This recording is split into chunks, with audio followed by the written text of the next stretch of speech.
Horas, saya Haidir Siregar SPD, calon guru penggerak angkatan ketiga dari Kabupaten Labuan Batu, Sumatera Utara.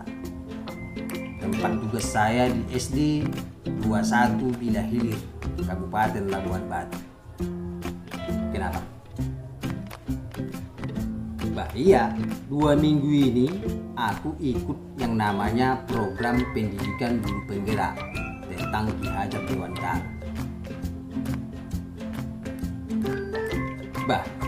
Yang tak tahunya kau, Ki Hajar Dewantara itu adalah Bapak Pendidikan Indonesia. Dialah Menteri Pendidikan pertama di Indonesia pada Presiden Soekarno. Ya, pemikiran-pemikiran beliaulah yang dipakai sekarang untuk mencerdaskan kehidupan bangsa. Itulah yang mau diterapkan itu. Makanya itu pendidikan ini. Yang ku ketahui tentang Ki Hajar Dewantara itu, dia mengatakan bahwa pendidikan tidak terlepas dari yang namanya budaya. Kearifan lokal yang dimiliki bangsa Indonesia ini kan banyak. Kita ini kan beragam-beragam suku, beragam-beragam adat istiadat. Nah, itulah yang mesti diekspos untuk diterapkan dalam dunia pendidikan yang disampaikan kepada murid. Pendidikan itu menurut Ki Hajar Dewantara harusnya berpusat kepada murid. Jangan kita sebagai guru kita saja yang mau didengarkan. Harus berpusat kepada murid. Kita tanyalah murid kita itu maunya apa. Kita berikan pembinaan, kita kembangkan keinginannya apa, bakatnya apa. Itulah yang menjadi pemikiran Ki Hajar Dewantara.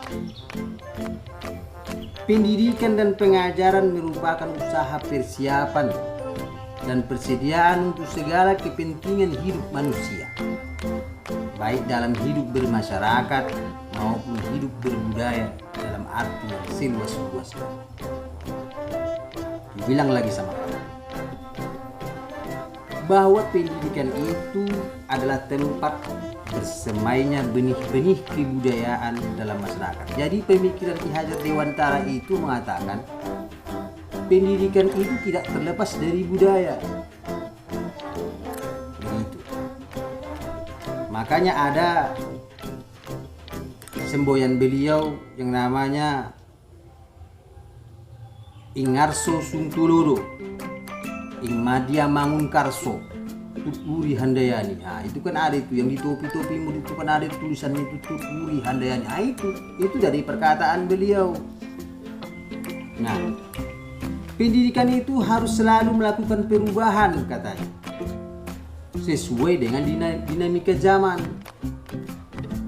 Ya, harus berubah. Kalau zamannya canggih, ikutlah pendidikan itu canggih.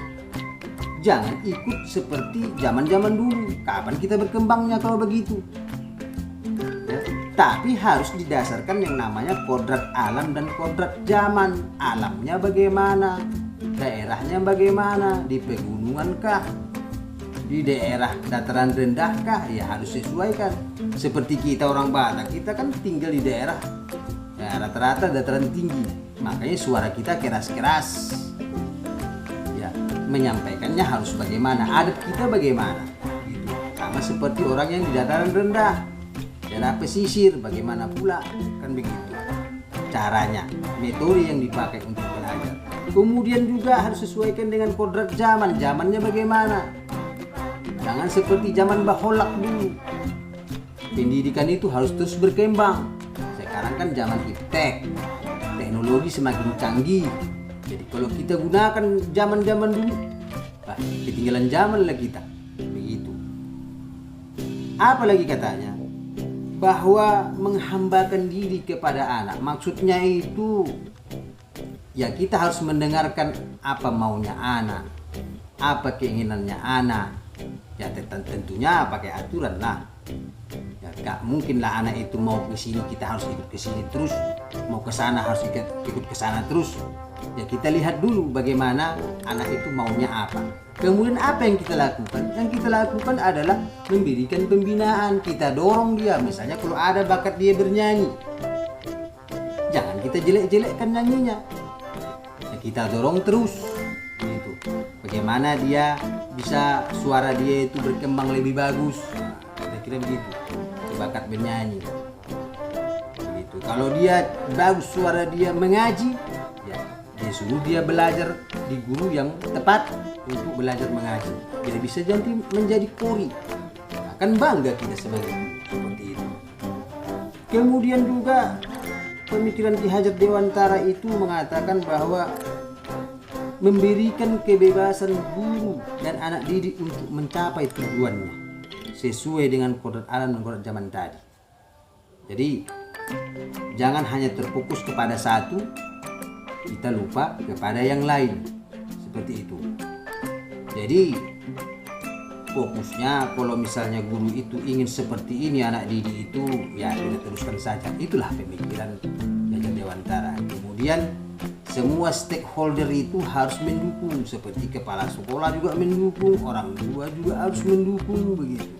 Jangan kita main sendiri, tak tolak itu dah. Nah, begitu. Jadi anaknya mau, gurunya mau, orang tuanya mau, kepala sekolahnya mau, dinas pendidikannya itu baru mantap.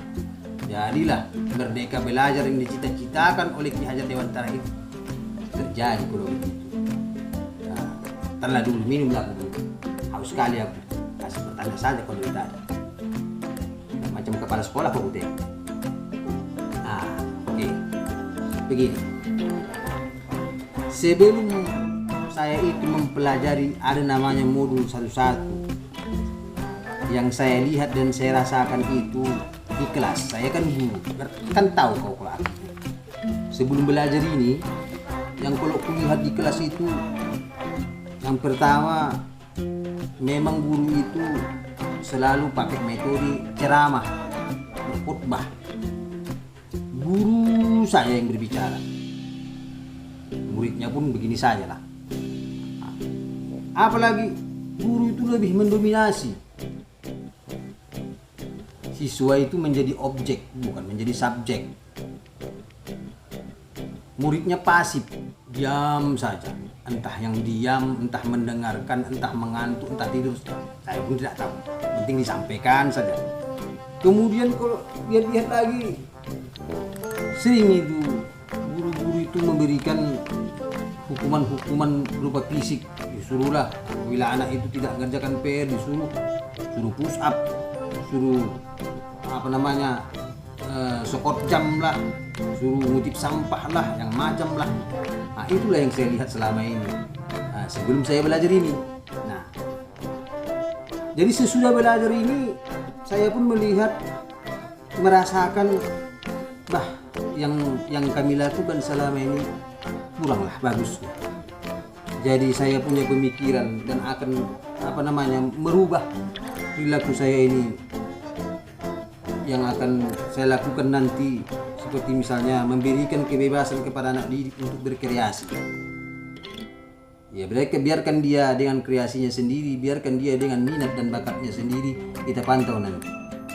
Kemudian tidak memaksakan apa yang maunya guru maunya begini, tidak seperti itu. Kemudian proses mengajar dan belajar itu akan berpusat kepada murid lah, begitu. Kemudian menciptakan kelas itu seperti kelas kekeluargaan. Kalau satu keluarga itu kan bagus-bagus, bagus-bagus. Ya sama lah seperti nanti di kelas nanti yang anak satu dengan anak yang lain merasa bersaudara. Anak didik sama gurunya merasa menghadapi seperti orang tuanya begitu. Jadi kita ciptakan suasana yang kekeluargaan di kelas itu. Kemudian memberikan sanksi itu tidaklah fisik, tetapi lebih berupa pembinaan. Diberikan dia nasihat-nasihat yang baik. Kita berikan dia pemikiran-pemikiran dia supaya anak itu berpikir bahwa perbuatannya itu salah. Kemudian bagaimana dia mengintrospeksi dan merubah dirinya seperti itu. Tentunya yang akan saya lakukan di kelas nanti supaya seperti mencerminkan pemikiran Ki Hajar Dewantara itu yang seperti tadi, menerapkan cita-cita Ki Hajar Dewantara itu merdeka belajar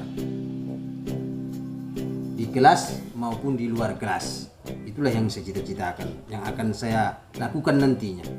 Kemudian menuntun anak itu untuk berkreasi dengan minat dan bakatnya, seperti yang saya katakan tadi. Menciptakan suasana kekeluargaan di kelas juga. Tidak memaksakan pembelajaran di luar kemampuan mereka. Gitu. Kemudian memberikan sanksi pembinaan. Itulah yang akan saya terapkan nanti di kelas supaya anak itu ya tercapailah nanti cita-cita itu. Sedikit demi sedikit kita rubahlah cara mengajar kita di kelas yang selamanya ini monoton, ya perlahan-perlahan kita rubah. Ada untungnya juga belajar jadi guru penggerak ini, saya rasa ya sangat mantap, saya rasa begitu. Bagaimana, cocoknya kau rasa? Kalau cocok biar kita lanjutkan. Oke, assalamualaikum warahmatullahi wabarakatuh.